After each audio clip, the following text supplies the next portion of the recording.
Nellore deputy మేయర్గా Telugu Desam party మద్దతు అభ్యర్థి తహసీన్ ఎన్నికయ్యారు. 29 ఓట్ల మెజారిటీతో ఆమె డిప్యూటీ మేయర్గా గెలుపొందారు.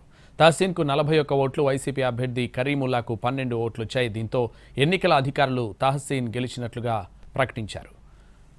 ఆమెకు ఎమ్మెల్యే కోటంరెడ్డి శ్రీధర్ రెడ్డి అభినందనలు తెలిపారు. మంత్రి నారాయణ ఆలోచనతో మైనారిటీ అభ్యర్థిని పెట్టారని తాను బలపరిచినట్లు ఆయన చెప్పారు.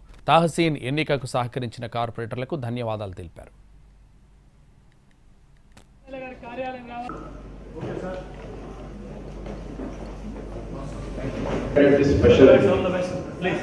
నా మీద ఎంతో నమ్మకంతో ఈ పదవి ఇచ్చినందుకు ప్రతినిత్యం ప్రజలకు అందుబాటులో ఉంటూ పదవికి మరియు పార్టీకి మంచి పేరు తెచ్చుకుంటానని తీసుకొస్తానని నా మీద ఎంతో నమ్మకంతో ఈ పదవి ఇచ్చినందుకు ప్రతినిత్యం ప్రజలకు అందుబాటులో ఉంటూ పదవికి మరియు పార్టీకి మంచి పేరు తెచ్చుకుంటానని తీసుకొస్తాను. చాలా సంతోషం.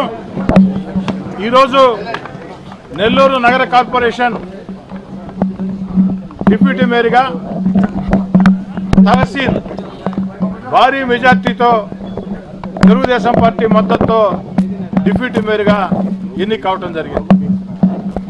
మంత్రివర్యులు పొంగూరు నారాయణ గారు నెల్లూరు సిటీ నియోజకవర్గం నుంచి ఒక మంచి ఆలోచన చేసి ఒక మైనార్టీ అభ్యర్థిని డిప్యూటీ మేయర్గా పెట్టాలని సయ్యద్ తహసీన్ని నిర్ణయించడం జరిగింది.